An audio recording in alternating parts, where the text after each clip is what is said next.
बोलेंगे हे मुनिवर नमोस्तु नमोस्तु नमोस्तु। और आइए गुरुवर के आशीर्वाद से हम और आप शंका समाधान के कार्यक्रम में अपनी शंकाओं का समाधान प्राप्त करें। उसके पूर्व मैं उन सभी श्रावक परिवारों के नामों की घोषणा कर रहा हूँ जिन्होंने आज गुणायतन से जुड़ने का अवसर प्राप्त किया है। निर्माण निधि के रूप में स्वर्गीय आशा जैन की स्मृति में श्री विजय चंद जी पिपरिया होशंगाबाद, इन्होंने निर्माण निधि के रूप में गुणायतन से जुड़ने का अवसर प्राप्त किया। ताली बजाकर इनका सम्मान करें। और आइए चलते हैं निर्माण शार्थी जो पूर्व में निर्माण निधि से गुणायतन से जुड़े थे, आज निर्माण शार्थी के रूप में गुणायतन से जुड़े हैं।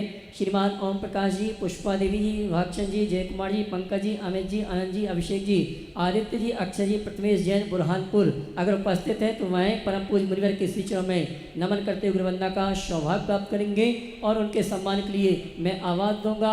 हमारे दिलीप जी गोधा वे आए, गुणायतन परिवार की ओर से सम्मान का कार्यक्रम संपन्न करेंगे। आइए साथ में मुकेश जी पाटौदी यजमान परिवार ये आएंगे। हमारे निर्माण शार्थी परिवार का सम्मान का कार्यक्रम संपन्न करेंगे। ओम हाँ। और आइए सूत्रधार के रूप में गुणायतन से जिन्होंने अवसर प्राप्त किया है, श्रीमान अकलंक जी, श्रीमती रश्मि जी, शौर्यजैन इंदौर हमारे उपस्थित हैं, वे आए और उनके सम्मान के लिए मैं आमंत्रित करूंगा विवेक जी और अरिहंत जी आए और सम्मानीय सूत्रधार परिवार का गुणायतन परिवार की ओर से सम्मान का कार्यक्रम संपन्न करेंगे। आइए और आइए सूत्रधार से स्तंभ के रूप में जिन्होंने जुड़ने का अवसर प्राप्त किया है,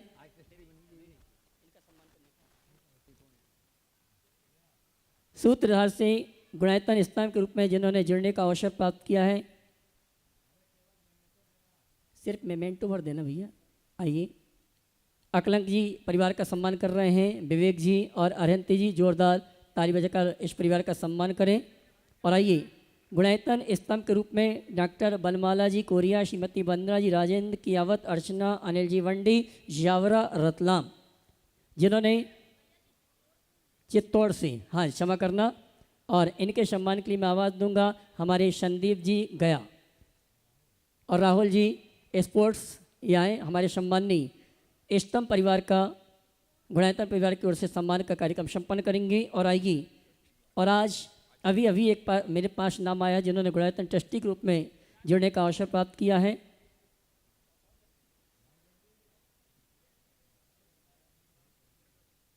श्री राजेश जी, श्रीमती सरिता जी, श्री अक्षय शेफाली जैन इंदौर LIC पिकांकू कॉलोनी इंदौर, जिन्होंने गुणायतन ट्रस्टी के रूप में, राजेश जी LIC ये आएंगे जिन्होंने गुणायतन से जुड़ने का अवसर प्राप्त किया है। हाँ जी। और इनके सम्मान के लिए मैं आमंत्रित करूंगा राकेश रजनी गोधा आ जाएं। राकेश जी रजनी गोधा, साथ में हमारे अशोक जी शास्त्री। आइए श्री राजेश जी LIC,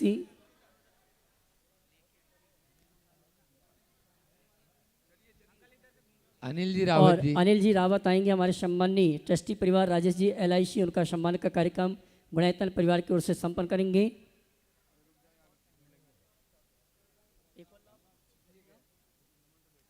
एक मिनट बोलो भैया आगे। और श्रीमान प्रकाश चंद जी, अनीता जी जैन वैशाली गाजियाबाद, जिन्होंने कल के साहित्य बिक्री में अपनी ओर से 50% डिस्काउंट देने का सौभाग्य प्राप्त किया है। मैं चाहूँगा श्री प्रचार के गुरुवर का आशीर्वाद प्राप्त करें। अच्छा, और हमारे बीच में पारस जी जैन MA LLB एडवोकेट विधायक प्रतिनिधि उपस्थित हैं, वे भी आए परम पूज्य मुनिवर के श्री चरणों में नमन करते हुए गुरुवंदना का सौभाग्य प्राप्त करें। और आइए चलते हैं और आइए चलते हैं सीधे सीधे परम पूज्य मुनिवर संधान साजी माँ से निवेदन है शंका समाधान के शेष कार्यक्रम के संचालन के लिए दोनों हाथ उठा के जयकारा लगाएंगे। बोले परम पूज्य मनीषी प्रमाण शंकर जी महाराज की।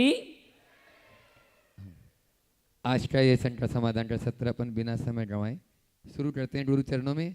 और प्रथम प्रश्न के लिए मैं आमंत्रित कर रहा हूँ निर्मल जी हीरामणि जी बिनायका, जो पावन भूमि हजारीबाग से यहाँ पर उपस्थित हैं, ऋणायतन के ट्रस्टी भी हैं। आ जाएं और उनका सम्मान धर्म प्रभावना समिति के पदाधिकारी वहीं पर जाकर कर दें।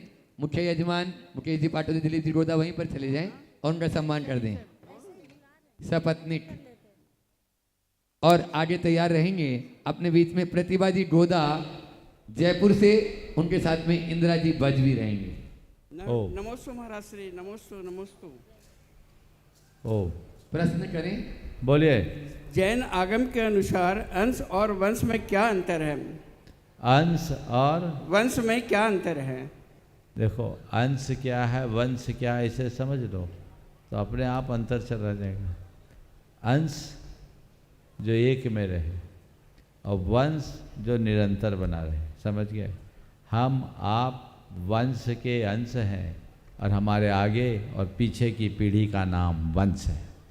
चलिए। नमोस्तु महाराज श्री। प्रतिभा जी गोदा जयपुर, साथ में इंदिरा जी बज, और उसके बाद में तैयार रहेंगे सचिन जी जैन जयपुर, जो ऋणायतन के ट्रस्टी हैं। बोलिए। नमोस्तु महर्षि, नमोस्तु महर्षि, नमोस्तु महर्षि। इच्छामी महाराज जी। महाराज जी, वैसे तो जैन धर्म में परीक्षा प्रधान है और सभी धर्म परीक्षा प्रधान ही होते हैं, लेकिन परीक्षा कितनी होनी चाहिए, कितना सहन कितना कर सकता है कोई इंसान? दर्द हो चाहे कोई भी परिस्थिति हो तो उसको कितना सहन कर सकता है? ये मतलब देखिए, निश्चित पहले तो मैं चाहूँगा एक बार इनके साथ खड़ी इंदिरा बहन जी का जोरदार अभिनंदन कर लीजिए। ये सहनशीलता की प्रतिमूर्ति है। इन दिनों ये असाध्य बीमारी से ग्रसित है, लेकिन फिर भी इनके चेहरे की क्षमता देखकर सब प्रेरणा ले सकते हैं। देखिए, सहन करने के अलावा हमारे पास कोई और रास्ता ही नहीं। गुरुदेव का ये हाइकू बहुत मननीय है। कहो न सहो सही परीक्षा यही आपे में रहो।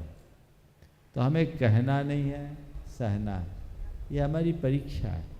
आपने पूछा परीक्षा कितनी होनी चाहिए? जितनी हो जाए। हमें परीक्षा से नहीं घबराना, पास हो करके दिखाना है, लक्ष्य रखो। और जब भी जीवन में कोई विपरीत परिस्थिति आए तो यही समझो ये मेरे कर्म काटने का निमित्त बनकर आई है। मुझे इन परिस्थितियों में घबराना नहीं है, डट कर सामना करना है। समझ गए? इसलिए सामना करो, कर्मोदय को स्वीकार करो, भेद विज्ञान को धारण करो। जब शारीरिक दुख सताने लगे तो नरकों की वेदना को याद करो। नरकों में कितने दारुण दुख इस जीव ने भोगे, तो भी इस आत्मा का कुछ नहीं बिगड़ा।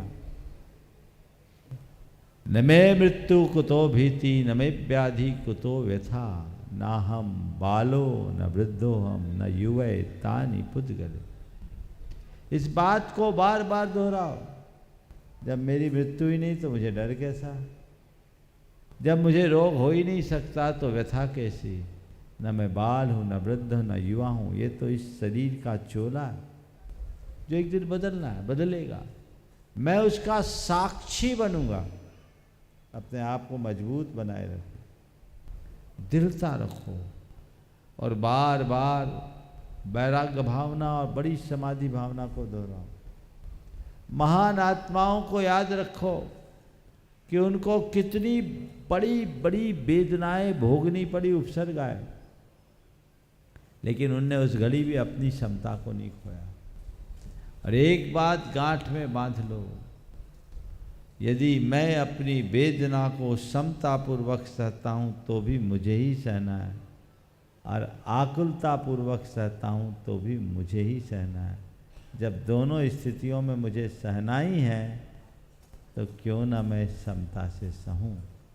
इसलिए परीक्षा से वे घबराते हैं जो पढ़ते नहीं हैं, और जो अच्छे से मन लगाकर पढ़ाई करते हैं वे हर वक्त परीक्षा के लिए तैयार रहते हैं। तत्व ज्ञान की यही परीक्षा है, धैर्य की यही परीक्षा है। इसलिए परीक्षा से घबराना नहीं है, हमारा आशीर्वाद है। नमोस्तु महाराज जी, नमोस्तु महाराज जी। हाँ, सचिन जी जैन जयपुर जो ट्रस्टी हैं डोनाइतन के, मैं चाहूँगा दिलीप जी गोदा और रितेश जी पाटनी धर्म प्रभावना समिति के पदाधिकारी वहीं जाकर सम्मान कर दें। आप लोग जोरदार तालियों से उनका सम्मान कर दें। उसके बाद में तैयार रहेंगे आज अपने बीच में विधायक प्रतिनिधि के रूप में एडवोकेट पारस जी जैन आगर मालवा से यहाँ पर उपस्थित हैं। वे अपना प्रश्न रखेंगे।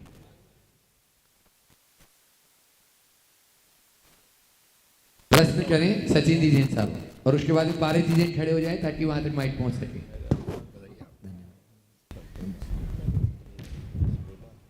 मेरे गुरुवर को नमोस्तु नमोस्तु नमोस्तु, सभी मुनिवरों को नमोस्तु, सभी शुल्लक जी महाराज जी को इच्छामि।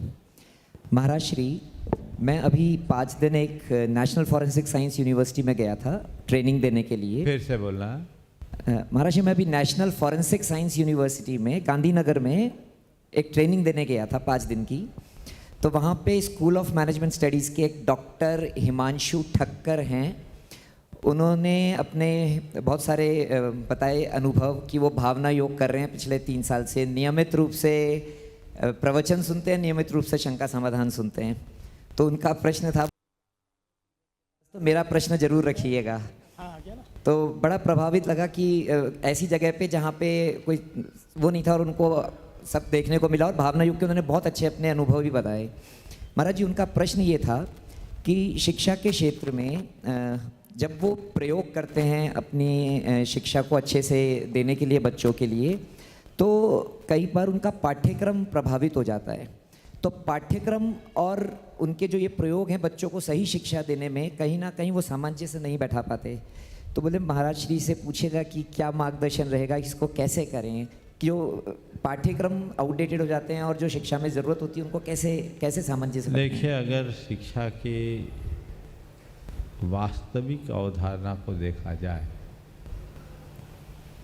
तो हमें प्रयोगमूलक शिक्षा को ज़्यादा प्रमुखता देनी चाहिए।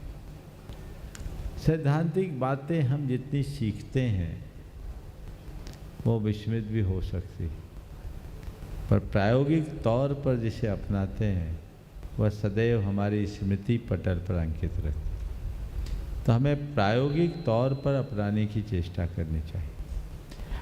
पाठ्यक्रम प्रभावित हो जाए, प्रयोग प्रभावित नहीं होना चाहिए, मेरा मंतव्य है। हालांकि पाठ्यक्रम भी वैसा ही और उतना ही बनाना चाहिए जो कहीं से प्रभावित ना हो। ज़रूरत से ज़्यादा चीज़ों को ला देने से कुछ नहीं होता।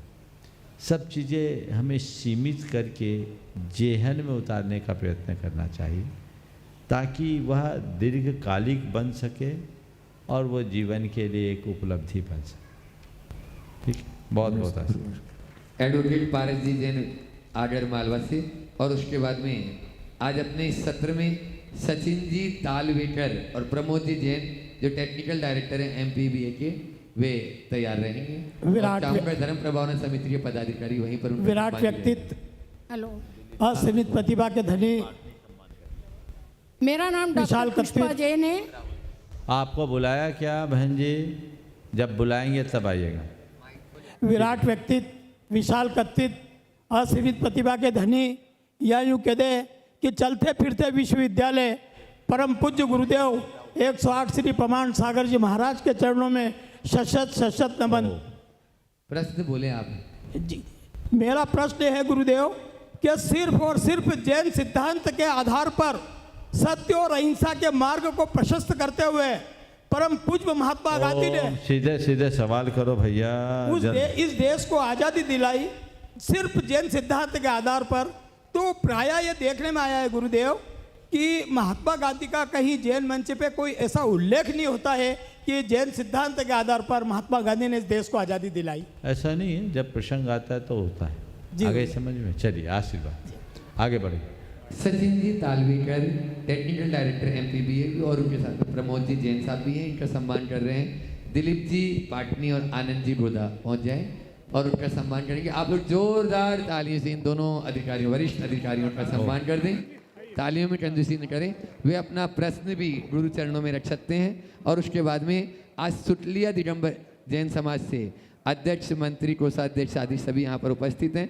संपूर्ण एक साथ सुटलिया दिगंबर जैन समाज के पदाधिकारीगण हैं। ओ बोलिए, वहीं से सवाल हो तो करवा दीजिए। हाँ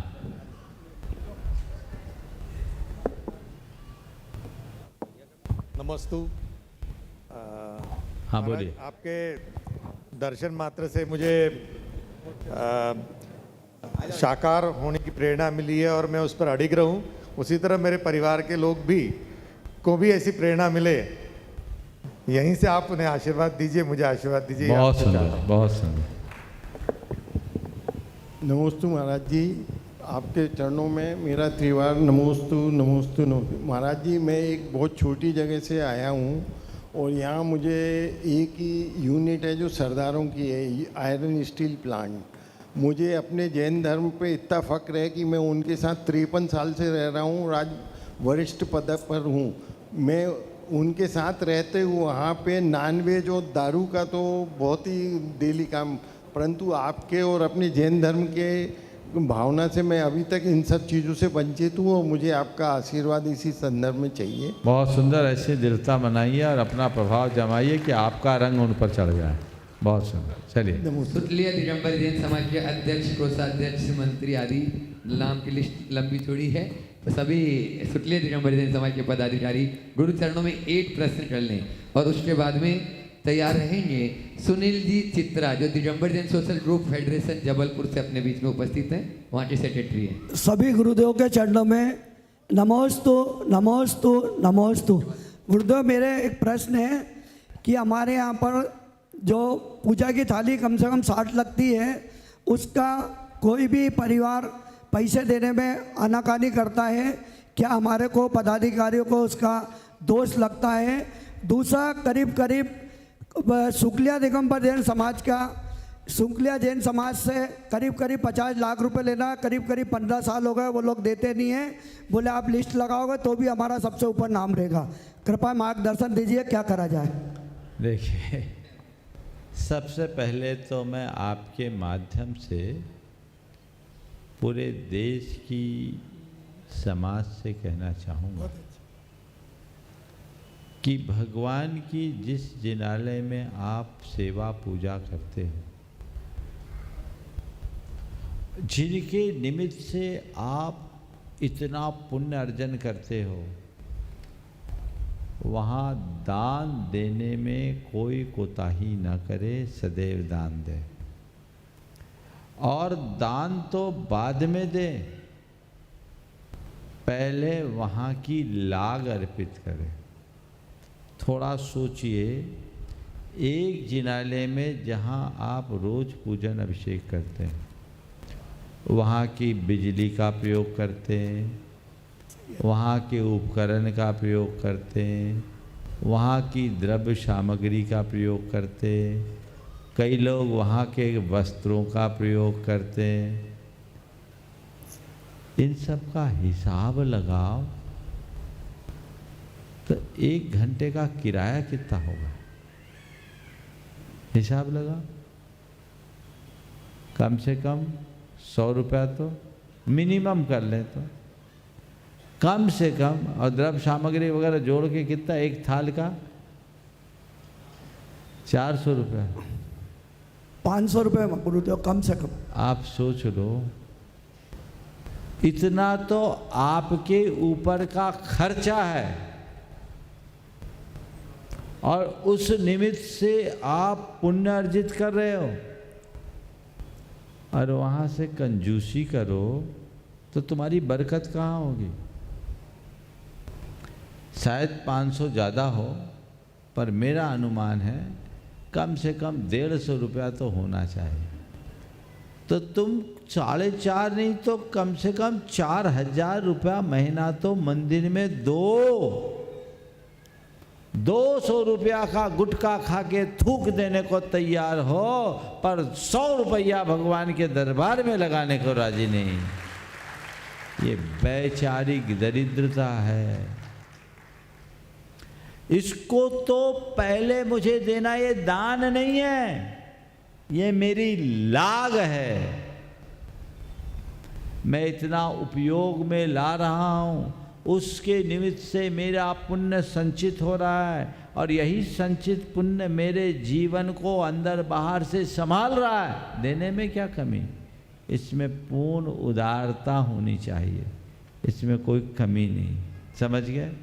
इसलिए मैं सभी से बोलता हूँ, अगर सामर्थ्य की कमी हो तो 1 रुपया भी मत देना, चलेगा। भगवान से प्रार्थना करना, हे भगवान मुझे इस लायक बनाओ कि मैं आपकी पूजा का गुणगान तो कर रहा हूँ, पर मैं इतना समर्थ बनूं कि आपके चरणों में बहुमूल्य रत्न अर्पित कर सकूं, ये भाव रखना। लेकिन समर्थ होते हुए भी नहीं करते तो आने वाले दिनों में दरिद्र बनोगे, इसमें कोई संशय नहीं। क्योंकि तुमने अपने विचारों में दारिद्र तो उत्पन्न कर ही लिया। जैसा बीज बोओगे वैसा ही फलीभूत होगा। इसलिए दारिद्र से बचने के लिए इस पर ध्यान देना नितांत आवश्यक है। सभी को उदारता से बिना मांगे देना चाहिए, समर्थ होते हुए। हम और जगह खर्च कम कर लेंगे, लेकिन भगवान के दरबार में तो जितना बने बढ़ चढ़ करके लगाएंगे। एक बार कमेटियों को कमी नहीं करना, भगवान की सेवा पूजा मंदिर के रख रखाव और प्रबंधन में कोई कमी ना हो, ये सुनिश्चित करो। दूसरी बात, जिन लोगों ने दान बोला और आप बोल रहे 15-15 बरस हो गए नहीं दे रहे, वे कर्म फूटे। वे कह रहे लिस्ट भी मेरा सबसे ऊपर लगा दो। भैया हम लिस्ट लगाएं न लगाएं, पर तुम तो अपना स्तर नीचे गिरा ही रहे हो। ये देव द्रव्य का उपभोग 7 जन्म में अनाथ बनने का कारण बनेगा। लोग समझते नहीं है कि मैं ऐसा करके कितना बड़ा अनर्थ कर रहे हैं। अगर तुमने बोला है तो जितनी उदारता से बोला है उतनी ही तत्परता से चुकाना चाहिए। बोल करके तुम नहीं दे रहे हो तो अपने जीवन के लिए महान अनर्थ कर रहे हो। समर्थ हो तो मांगने के पहले ही दो, और सामर्थ्य ना हो तो बोलो ही मत। कदाचित बोलते समय सामर्थ्य और बाद में न दे पाओ तो पाप तुम्हारे सिर पर चढ़ेगा। इसलिए जब समर्थ हो तब बोलो, और सामर्थ्य रहते ही चुका दो। और यदि ऐसा कोई लंबा दान हो तो ये बोल करके बोलो कि मेरी सामर्थ्य होने पर देंगे, आज जैसी सामर्थ्य रहेगी तो देंगे। ईमानदारी से, बेईमानी मत करना। एक व्यक्ति ने एक जगह ऐसा कहा, मेरी आज जैसी सामर्थ्य होगी तो मैं दूंगा। उस व्यक्ति ने 25% दान दिया, 75% नहीं दिया। बाद में जब लोगों ने उससे मांगना चाहा तो बोला भैया अब हमारी सामर्थ्य नहीं है, हमने कहा था हमारी सामर्थ्य होगी तो देंगे। लोगों ने बोला भैया दिन दुनी रात चौगनी वृद्धि हो रही है, तुम ऐसे काय करो। भाई नहीं, हमें तो नहीं देना, हमारी सामर्थ्य नहीं है। आप सुन करके आश्चर्य करोगे, उस व्यक्ति का ऐसा भाग फूटा जिसने कहा कि मेरी सामर्थ्य नहीं है। उस साल उसने चना का बम्पर स्टॉक किया था, 700 रुपया नीचे आ गया। आकर के बोला महाराज, हम लोगों ने बोला हमने इससे कहा था सामर्थ्य नहीं है, वाकई में सामर्थ्यहीन हो गया। एक झटके में व्यक्ति कहीं से कहीं आ जाता है। इसलिए समर्थ होने पर कभी सामर्थ्य छुपाना नहीं, और सामर्थ्य से आगे बढ़ कर के कहीं कुछ बोलना नहीं। ये अपना धर्म है, तभी जीवन संतुलित होगा। ये अपने आप के साथ धोखा है, किसी गैर के साथ नहीं। इसलिए कभी भी कहीं भी कोई भी दान बोले तो मांगने वाले का इंतजार ही न करो, खुद आगे से आगे बढ़ कर के दो। क्योंकि मैंने अपने कल्याण के लिए इसे निवेदित किया है, समर्पित किया है किसी पर एहसान करने के लिए नहीं। बहुत आसान। नमोस्तु गुरुदेव, नमोस्तु सुनील जी गुरुदेव। चित्रा जो राष्ट्रीय सचिव हैं सोशल ग्रुप फेडरेशन जबलपुर के, वे अपना प्रश्न रखें और उसके बाद में आज जो ट्रस्टी नए ट्रस्टी के रूप में बने हैं, गुणायतन से जुड़े हैं, श्री राजेश जी, सरिता जी, अक्षय शेफाली जैन, इंदौर, तैयार रहें। ओ हाँ, राजेश जी। हाँ, राजेश जी हैं? राजेश जी तैयार रहेंगे? हाँ, सुनील चित्रा नहीं है? नहीं। हाँ, राजेश जी अपना प्रश्न करें गुरु चरणों में। और उसके बाद में आज बूंदी दिगंबर जैन समाज से यहाँ पूरे श्रावक लोग यहाँ पर उपस्थित हैं, एक प्रश्न वो करेंगे यहाँ पर।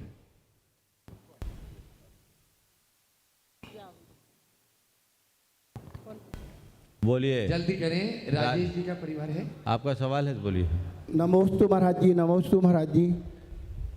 महाराज जी, मेरे को वैसे धर्म के प्रति कोई भी शंका नहीं है, फिर भी मेरे को छोटा सा प्रश्न आपसे करना है। तो मेरे मन की एक बहुत बड़ी पीड़ा है कि लोग जो भगवान का अभिषेक का गंधोदक लगाते हैं वो सिर पे लगाते हैं, पैर में हाथ में लगाते हैं, पेट में लगाते हैं। तो मेरा महाराज जी आपसे करबद्ध निवेदन था कि गंधोदक को किस प्रकार लगाना चाहिए, कृपया मार्गदर्शन करें। देखिए, गंधोदक उत्तम आंग में लगाना चाहिए, सबसे उत्तम मस्तक है। ऐसे नाभि के ऊपर आप लगा सकते हैं, नाभि के नीचे न लगा। समझ गए? चलिए। हाँ, ओ दिगंबर जैन समाज पुनी राजस्थान, और उसके बाद में इस पूरे के पूरे चातुर्मास के मुख्य यजमान मुकेश चंदनवाला पाटोदी, इंदौर। गुरुदेव के चरणों में बूंदी की तरफ से तेबार नमोस्तु नमोस्तु नमोस्तु। गुरुदेव, हमारी शंका ये है कि जैसे मंदिर में मालन जो धोती दुपट्टे धोती है तो वो अनचने पानी से धोती है, तो हम उसी कपड़े को पहन के अभिषेक और शांति धारा करते हैं, तो उसमें हमें क्या दोष लगेगा और क्या भागीदारी होंगे? देखिए भाई, अनछने पानी से अगर धो रहे हैं तो हमारा काम है हम खुद धो ले छने पानी से, ऐसी व्यवस्था कर ले, दोष खत्म हो जाएगा। दोष तो लग ही रहा है, इसलिए हमें स्वाश्रित कार्य करने का प्रयास करना चाहिए। और महाराज जी, बूंदी की तरफ से हम ये अभिलाषा करते हैं कि आपके पुण्य चरण एक बार बूंदी की तरह पर पड़े। बहुत सुंदर, भावना भाव। चलो, मुकेश जी पाटोदी मुख्य यजमान परिवार के साथ में, और उसके बाद में आकाश स्काई किंग, इंदौर, तैयार रहे। नमोस्तु महाराज श्री। महाराज जी, गुरुदेव, तिरुपति मठ के मंदिर में प्रसाद में गाय और सुअर की चर्बी मिलने की खबरें बेहद चिंताजनक है। ये महाराज जी प्रश्न पूछने वाले भी राहुल सिंह, वहाँ समाज के बड़े प्रतिष्ठित व्यक्ति, यह सनातन धर्म के साथ किस प्रकार का खिलवाड़ हो रहा है? क्या मंदिरों पर सरकार का नियंत्रण उचित है? और जैन धर्म इस तरह की हिंसा को कैसे देखता है? देखिए, बहुत ही दुर्भाग्यपूर्ण है। मुझे जितनी जानकारी है, मैं ये कहूँगा कि ये हमारी पूरी की पूरी सांस्कृतिक आस्था के साथ खिलवाड़ है। ये कोई सामान्य घटना या दुर्घटना मात्र नहीं है, ये एक बड़ा नीच और जघन्य अपराध है। ऐसा तो होना ही नहीं चाहिए। हमारे पूजा स्थलों की पवित्रता जब तक रहेगी तभी तक समाज में रिद्धि सिद्धि होगी, और पूजा स्थलों की पवित्रता ही नष्ट हो जाए तो समाज कैसे सुरक्षित होगी?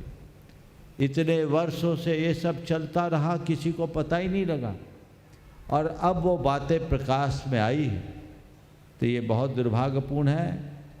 हम इसकी घोर निंदा करते हैं और सभी को निंदा करनी चाहिए, लेकिन इसकी निंदा मात्र पर्याप्त नहीं है, इसकी पुनरावृत्ति ना हो और अन्यत्र कहीं ना हो, यह सुनिश्चित होना चाहिए।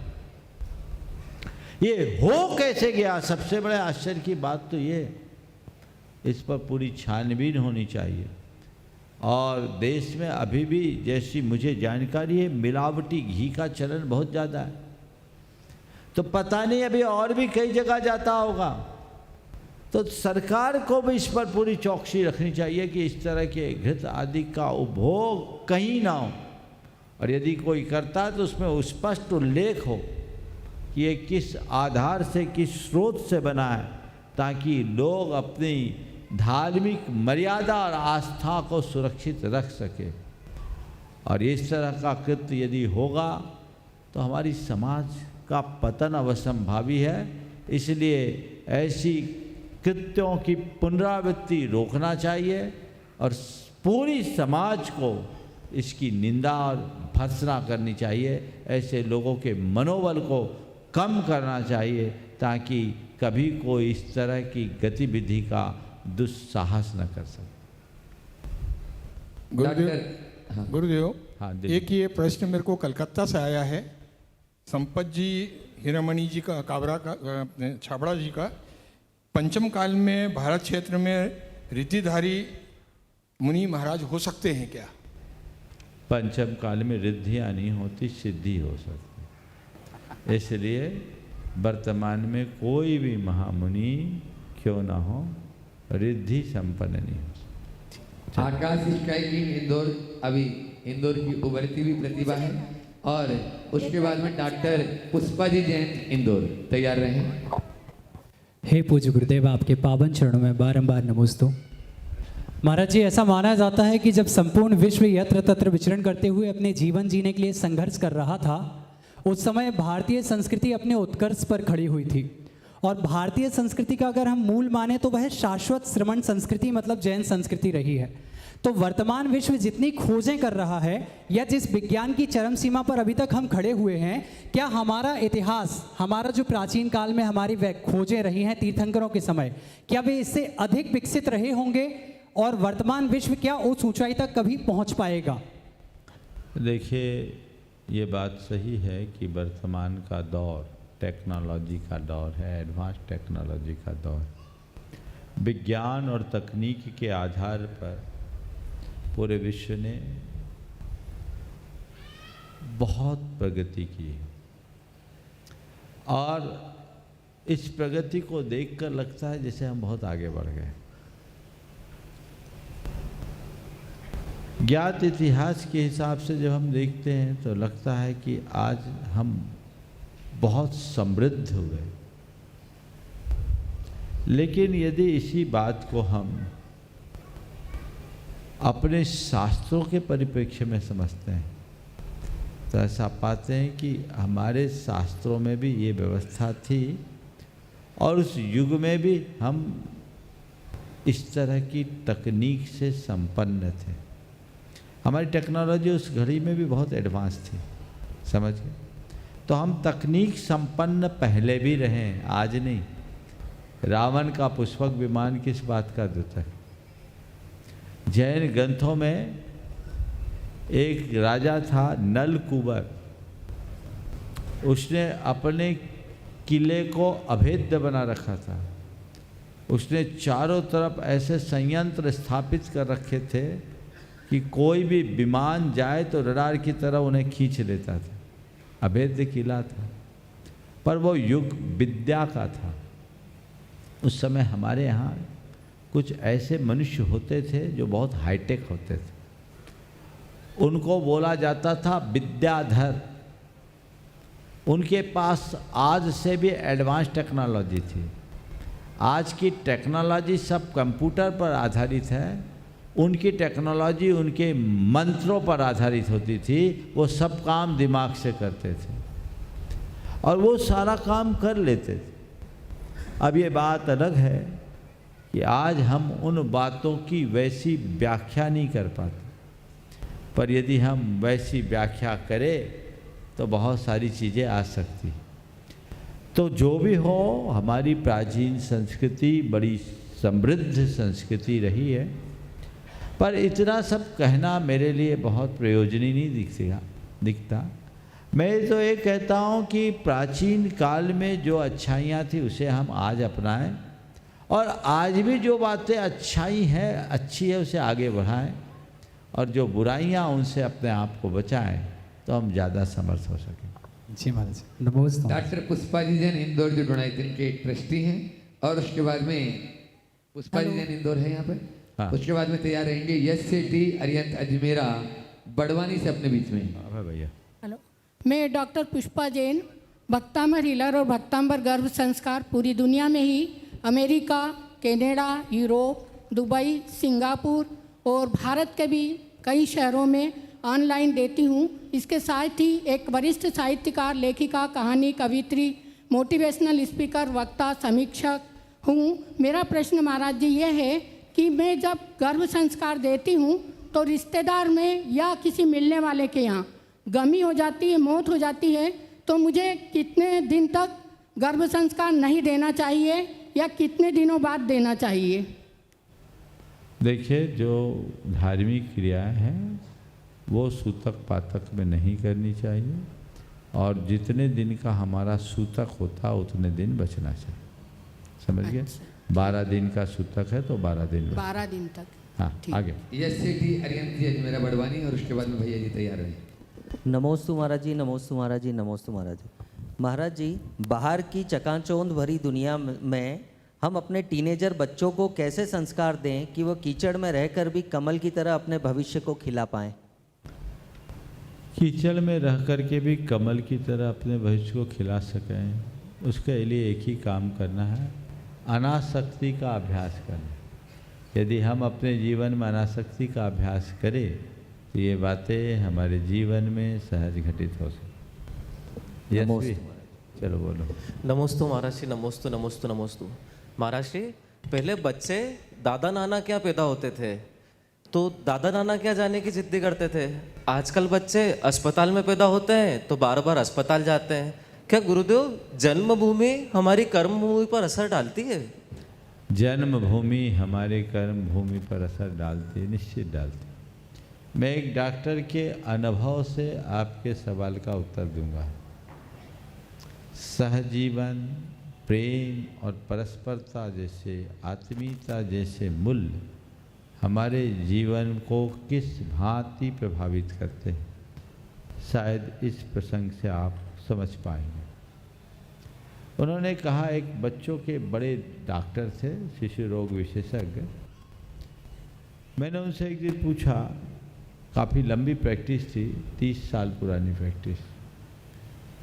उन्होंने कहा, महाराज जी, आज से 25-30 वर्ष पहले जब कोई पेशेंट आता था तो बच्चे के साथ उसकी माँ और दादी आती थी। बच्चा रोता और उसकी माँ घबराती तो उसकी दादी यानी सास कहती, बेटा चिंता मत कर, मैं हूँ, सब संभाल लूँगी, सब ठीक हो जाए।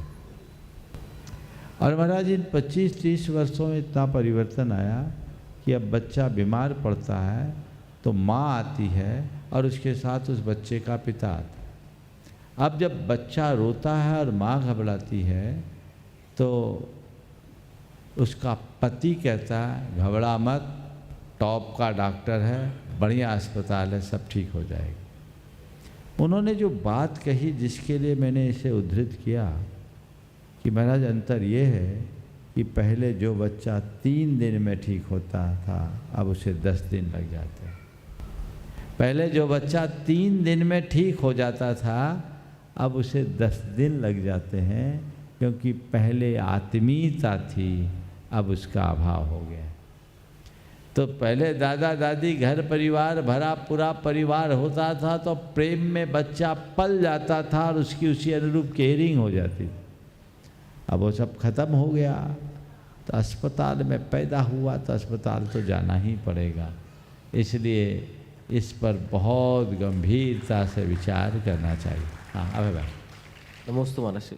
आज हमारे बीच में परम पूज्य ऋषि प्रमाण सागर जी महाराज के गुरु भक्त, मोहन जी के सुपुत्र, मुकेश टेंट हाउस जयपुर, श्रीमान नीरज जी अग्रवाल, साथ ही हमारे जैन समाज के गौरव अभिजीत जी जैन और राजू जी जैन हमारे बीच उपस्थित हैं। मैं चाहूँगा वे यहाँ परम पूज्य मुनिवर के शिष्य में अनुमान करते हुए गुरुवंदना का सौभाग्य प्राप्त करें। भाई नीरज जी, अभिजीत जी, राजू जी आएंगे और इनके सम्मान के लिए आएंगे हमारे अशोक जी दोषी, यजमान परिवार से मुकेश जी पाटौदी, नवीन जी, हर्ष जी और दिलीप जी गोदा, ये सभी आएंगे सम्मानी हमारे जो विशेष प्रयोजन से यहाँ पर उपस्थित हुए हैं। श्रीफल नहीं, श्रीफल नहीं, ऐसे नमोस्तु करके इनका सम्मान का कार्यक्रम संपन्न करेंगे। आनंद जी गोदा आप भी जावे। हमारे सम्मानी मुकेश टेंट हाउस जयपुर, मोहन जी अग्रवाल जो कि परम पूज्य मुनिवर के प्रति समर्पण का भाव रखते हैं। आज उनके पुत्र भाई नीरज जी अग्रवाल, अभिजीत जी जैन और राजू भाई हमारे उपस्थित हैं। कमेटी के पदाधिकारी सम्मान का कार्यक्रम संपन्न कर रहे हैं। जोरदार ताली बजाकर इनका सम्मान करें। एक विशेष प्रयोजन से यहाँ पर उपस्थित हुए हैं। बंधु, आगामी अष्टालिका महापर्व के अवसर पर 7 नवंबर से 15 नवंबर तक ऐतिहासिक, अद्भुत, अकल्पनीय प्रभावना के साथ प्रारंभ होगा सिद्धों की आराधना का निमित्त सिद्ध चक्र महामंडल विधान, और जिसमें आगामी 15 नवंबर को ऐतिहासिक 108 श्री की शोभा यात्रा निकाली जाएगी, जो अपने आप में अद्भुत होगी। 16 नवंबर को गुणायतन का अधिवेशन और 17 नवंबर को चातुर्मास के समापन के पूर्व, क्योंकि उसके बाद पंचकर्णा की होना है, परम पूज मुनि संघ का पिछिका परिवर्तन का कार्यक्रम भी 17 नवंबर को होगा। और 17 नवंबर में और क्या होना है हम नहीं जानते, या तो मुनिवर जानते हैं या केवल ज्ञानी जानते हैं। आइए इन्हीं सूचनाओं के साथ उन्हें आप सभी से कहना चाहूँगा, जो सामान्य ईंधनदारी के रूप में आवास व्यवस्था के साथ, हाँ राजू और अभिजीत, राजू भाई अभिजीत तीनों के एक प्रश्न के लिए आपने तीनों पूछ ले। हाँ, नमस्ते महाराज जी। नमस्ते महाराज जी। महाराज जी, आज की ज़िंदगी में जैसे ये देखा जा रहा है कि वास्तु अपने बिल्कुल चरम सीमा पे है, तो क्या एक्चुअली में वास्तु वाकई में हमारी ज़िंदगी में सुख दुख को या लाभ हानि को प्रभावित करता है? देखो, वास्तु के संदर्भ में मैंने अनेक बार मार्गदर्शन दिया। वास्तु कुछ नहीं होता ये कहना गलत है, और वास्तु ही सब कुछ होता है ये मानना भी गलत है। मैं एक पंक्ति में कहूँगा, वास्तु मानो पर वास्तु का हवा न बनाओ। आजकल लोगों ने वास्तु का हवा बना दिया। द्रव्य क्षेत्र काल भाव का असर पड़ता है। वास्तु में केवल क्षेत्र की शुद्धि है, द्रव्य काल और भाव तो है 75, अगर 25% देखें तो 75% तो है। इसलिए इन सब चीज़ों में लकीर का फकीर न बनो। मैं एक बात कहूँगा, कोई नया निर्माण करना हो तो वास्तु को फॉलो करो, और यदि पुराना हो तो वास्तु वाले को तब तक मत बुलाओ जब तक पूरा मिटा के न बनाना। और आज के समय में बहुत से छुटभैये वास्तुविद हो गए। वो जो अपने परामर्श देते हैं उसमें लोग कंफ्यूज हो जाते हैं। मैं आप सबसे एक सलाह देता हूँ, अगर आपको किसी से वास्तु की कंसल्टेंसी लेनी है तो उसी से लो जिनको कम से कम 10-5 वास्तु ग्रंथों का नाम पता हो। ग्रंथों का नाम भर पता हो कम से कम। अब तो 4 किताबें पढ़ ली और इंटरनेट से कुछ जानकारियाँ कर ली, कुछ लेक्चर्स अटेंड कर लिए और वास्तु कंसल्टेंट बन गए। ये अधकचरा ज्ञान आपको उलझा देगा। आप उनसे पूछो, आप वास्तु का परामर्श देते हैं तो भारत में वास्तु के कौन कौन से महान ग्रंथ हैं जिनके आधार पर हम वास्तु का परिचय पा सकते हैं। 5 का नाम बता दे तो समझना इसमें कुछ, केवल नाम पढ़ने की बात तो दूर है। ऐसे छुट भैया वास्तु वालों से बच्चों बहुत फुर्ते, जिनको ठोस ज्ञान हो, शास्त्रों का ज्ञान हो, शास्त्रीय आधार पर बोलते हो। और वास्तु अकेले कभी पूरा नहीं होता, वास्तु के साथ ज्योतिष भी होता। ज्योतिष और वास्तु दोनों का जिनको बराबर अधिकार हो उनका परामर्श आपके लिए फिर भी काम में आता है। कई लोग हैं ये उत्तरद्वारी बहुत सुपरफिशियल बातें पकड़ लिए और उनके आधार पर बता दिए, तो ये चीज़ें बहुत अच्छी नहीं है, अनुकरणीय भी नहीं है। इसलिए इन बातों पर बहुत गंभीरता से विचारना चाहिए और उसी अनुरूप संपूर्ण कार्य संपन्न करना चाहिए। नमस्ते महाराज। नमस्ते। नमस्ते। अभिजीत नहीं, चलिए ठीक है। ओम, जैसा अभी आपको बताया गया, आगामी 7 तारीख से 17 तारीख तक, 15 मत बोलो, 7 से 17 इंदौर नगरी के इतिहास में एक नई इबारत लिखी जानी है, जहाँ 108 मंडलीय सिद्ध चक्र महामंडल विधान तो संपन्न होगा ही। वो अद्भुत होगा, अद्भुत नज़ारा होगा। जिन्होंने पिछले दिनों में विधान देखा है, अटेंड किया, उसे जानते हैं। और इस बार तो और बृहद पैमाने पर उसका आयोजन किया जा रहा है। ये लोग भाग्यशाली हैं जिन्हें मंडल में अपना स्थान सुरक्षित करने का सौभाग्य मिल गया। लेकिन जो लोग उस मंडल में अभी तक सहभागी नहीं बन पाए, मंडल तो सारे पूरे हो गए, वेटिंग में आ जाओ। किसी का किसी कारणवश छूटेगा तो तुम्हारा भाग्य भले जग जाए। और मुझे जैसी जानकारी बहुत सारे नाम वेटिंग में भी हैं। और पुराने अनुभव बताते हैं कि बाद में वेटिंग वाले मैदान मार लेते हैं और पहले वाले रह जाते हैं, इसलिए वेटिंग में भी रखना है तो नाम जारी रखिए। बस कमेटी से कहूँगा उनके पैसे मत लेना, पैसे तब लेना जब कन्फर्मेशन हो, बस टोकन भले ले लेना। पर जो लोग मंडल नहीं ले पाते वे सामान्य रूप से 108 मंडलों के मंडप में अपना स्थान बना लो। अभी मौका है, मुझे जानकारी मिली पंडाल का साइज इन्होंने बढ़ा लिया और अभी आपके लिए बड़ी जगह सुलभ है। 30 तारीख तक की डेट दी। आज मुझे जब टेंट वालों से बातचीत हुई तो मुझे लगा अब गुंजाइश है, मैं कहता हूँ 2 दिन और बढ़ा दो। 2 अक्टूबर तक जितने नाम आ जाए उनको स्थान दे दो। हमारा एक ही भाव है, व्यक्ति वंचित ना हो। और मैं कुछ ऐसे लोगों से भी कहता हूँ जो लोग अपने आप में सक्षम हैं वे तो खुद आकर के बैठेंगे, अपना द्रव्य लगाएंगे। जो आ नहीं सकते यहाँ के हो या बाहर के,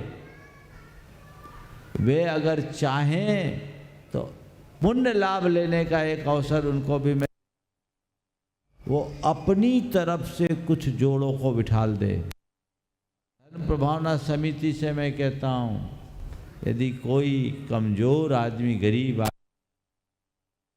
पैसे का कोई अनुबंध मत करना।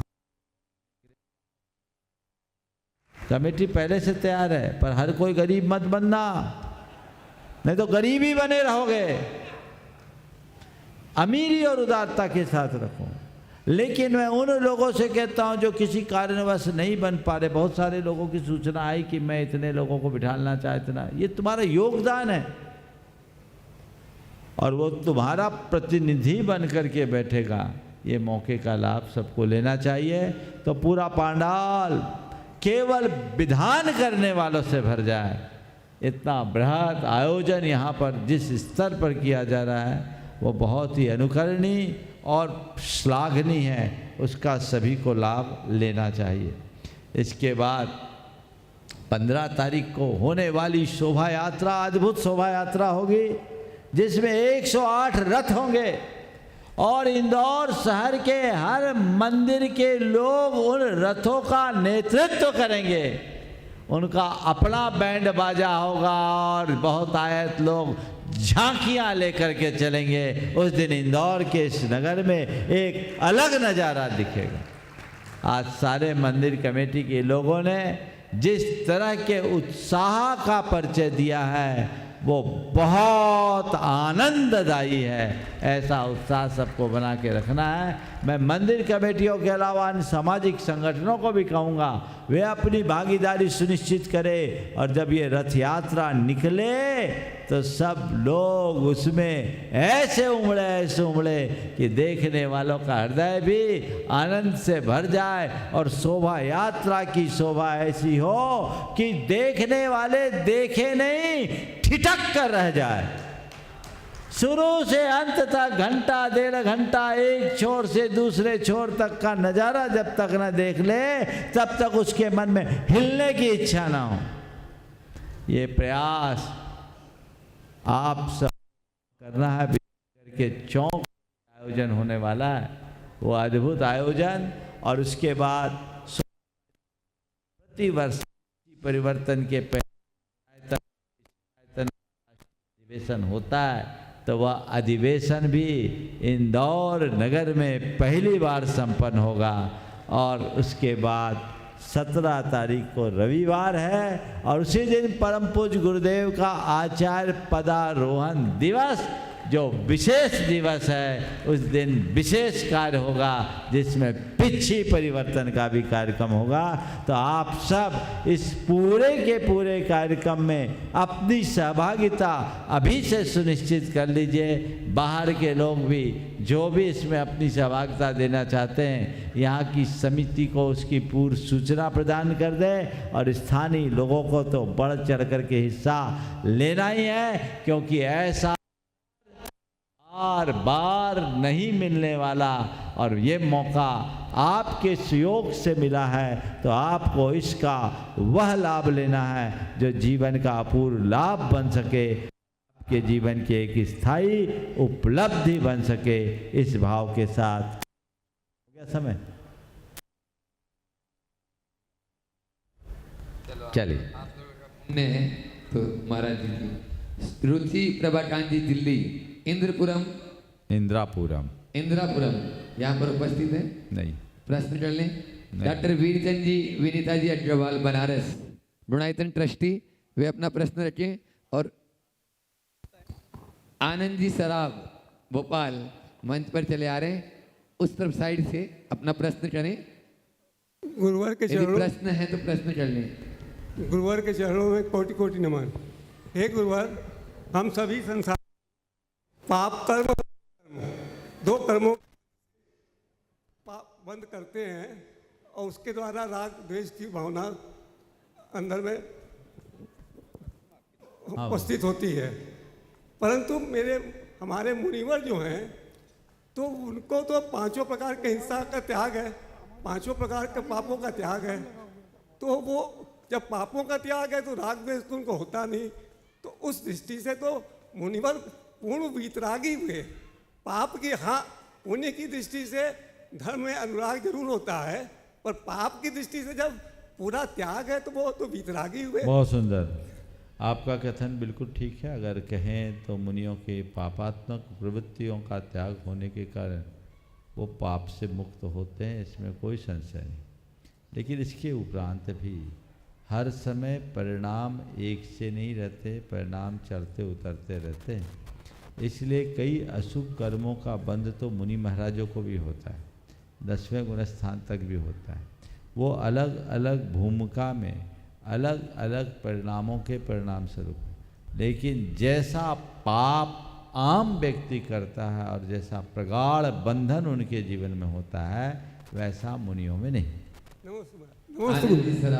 भोपाल नमस्ते महाराज जी, नमस्ते महाराज जी, नमस्ते महाराज जी। सोलह की परीक्षा में प्रतिभा पाटनी धुलिया तैयार रही। महाराज जी, हम सुबह 12:30 बजे भोपाल से निकले, रास्ते में जाम लगने के कारण लेट हो गया। मैं प्रश्न तो भैया करेंगे। इनकी तरफ से मैं प्रश्न पूछ रहा हूँ, लेकिन प्रश्न बहुत मार्मिक है।